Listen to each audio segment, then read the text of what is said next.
Narito tayo ngayon upang matunghayan ang nakakakilig, napaka-sweet at talaga ng mga nagtitrending at kinakainaantay ng lahat na love story ni Kalingap Tata at Ate Marjo. Sa pagpapatuloy ng ating istorya ay naganap na nga ang pinakauna at simulang vlog ni Kalingap Tata at Ate Marjo o Tambalang Marta. Talagang napakatagal lang inaantay ito ng mga manonood, kaya naman nang lumabas ang vlog na to ay talagang sobrang kinilig ang mga viewers. Unang parte pa lang ay nahanap na ni Kalingap Tata ang bahay nila Ate Marjo at hinarangan niya na agad ito.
What happened?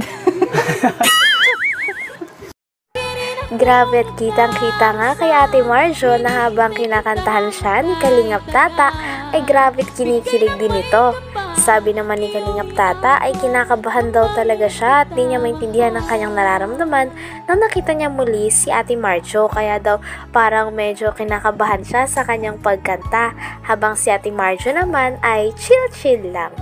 Pagkatapos naman ito ay sinurprise ni Kalingap Tata ng flowers si Ate Marjo. Nang nakita ni Ate Marjo ang flowers na ito ay grabe din ang kanyang saya. Grabe na din talaga magpakilig si Kalingap Tata at sabi pa nga nila ay bagong gising lang daw noon si Ate Marjo kaya inantay pa nila. Para sa'yo, Jo. Ganun. Thank you.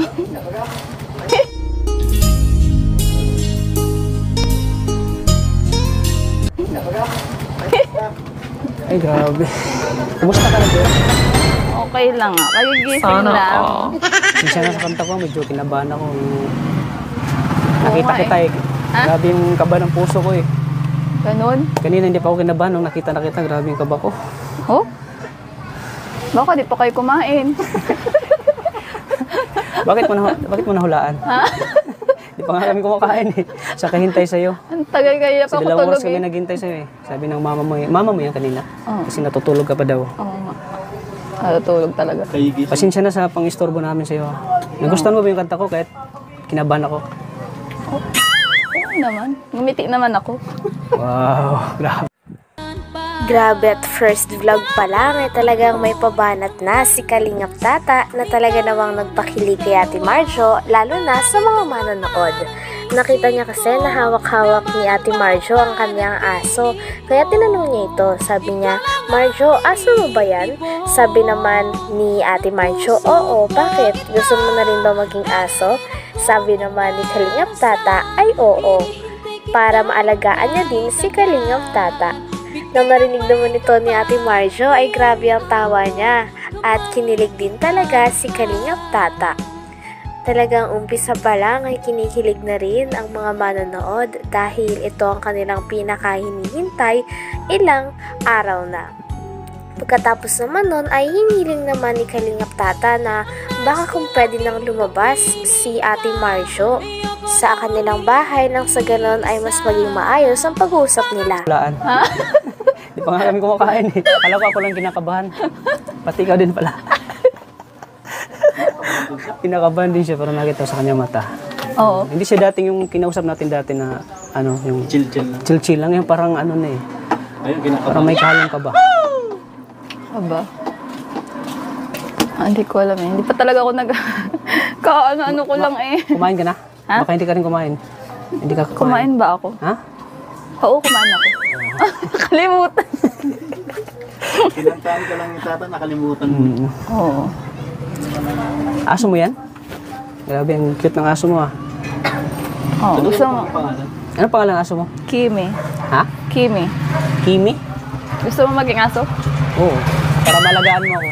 Ako'y tinamaan, puso'y tinamaan, sadyang ikaw lang. Sana aso na lang ako. Para lagi mo akong binubuhat. Grabe, ang ganda talaga ni Marjo. Ano? Alam mo, nung Curious din si Kalingap Tata kung nagustuhan ba ni Ate Marjo ang kanyang pagkanta kahit kinakabahan ito. Sabi naman ni Ate Marjo ay okay na okay pa rin sapagkat napangiti pa rin siya sa kanta ni Kalingap Tata na Sa Iyong Ngiti. Pagkatapos naman nito ay kinakabahan pa nga rin si Kalingap Tata dahil ito ay kanyang pinakahinihintay. unang kita ko pa sa'yo. Tapos, nung gabi na natutulog ko, napapanaginipan kita eh. Ang ganda kasi ng ngiti mo. Kaya kinantahan kita ng ngiti. Sana all. Bira kasi makita ng babae na ganyan kong ngumiti. Perfect. Oo, tingnan mo. Grabe, ang ganda. may ano sana ako, ako yung natata. Sa iyong ngiti pala. Na humaling, gano'n. Oo. Pwede bang, Sana pwede lumabas ka muna dyan sa tindahan mo? Ay, hindi. Forever akong dito. Hindi ako labas, yun lang. Pwede bang makausap kita dito sa labas? Okay lang sa'yo? Ha? Nabulan na tuloy ako. Hindi ko alam yung nararamdaman ko eh. May akalong kabahan na alam mo, sobrang saya ko ngayon. Ano, Marjo, na nakita kita ulit. Nakita ko yung kagandahan mo. Ilang buwan ka na bang hindi mo nakikita? Sana all. Ay, halo. Pagkatapos nga ng napakatagal na paghihintay ni Kalingap Tata simula nung unang vlog pa lang nila, ay sa wakas lumabas na si Ate Marjo sa kanyang tindahan. First time nga makita ni Kalingap Tata si Ate Marjo ng harapan at talagang nakatabi niya pa ito habang nagkikwentuhan sila. Talagang hindi nga rin makapaniwala si Kalingap Tata na nasa tabi niya na si Ate Marjo. Pagkatapos naman nito ay sinasabi nga ni Kalingap Tata na talagang si Ate Marjo ang kanyang naiibigan, na kahit napakarami na niyang nakitang magandang babae ay kakaiba talaga ang ganda ni Ate Marjo. Kaya naman unang kita niya pa lang ay nabighani kaagad siya. Sabi naman ni Ate Marjo ay sa pool, kaya mas kinilig si Kalingap Tata. Galit ba? Diet ako. Diet? Joke lang. Nagda-diet din naman ako. Pareho tayo nagda-diet.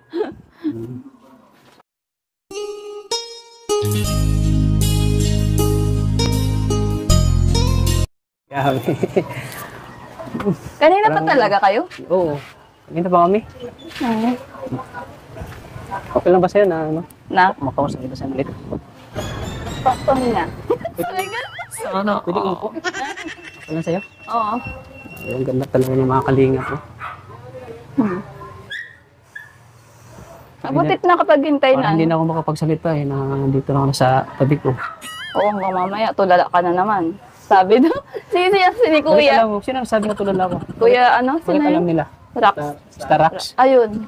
Rockstar pa naman. Lalo na pag nakakita ko ng magandang katulad mo. Lalo ako natutulala eh. Bakit nga ba ganun? Siyempre, Sana ang dami ko nakita ng mga babae kasi na magaganda pero kakaiba ka.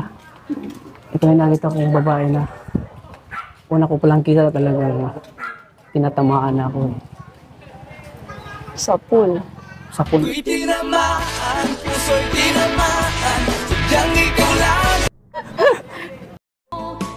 Grabe, at unang vlog pa lang ay sobrang nakakakilig na talaga at bagay na bagay si Kalingap Tata at Ate Marjo. Hanggang dito na lamang muna ang ating nakakakilig, napaka-sweet at talaga namang sobrang nagtitrending na love story ni Kalingap Tata at Ate Marjo. Maraming salamat sa inyong panonood. Bye!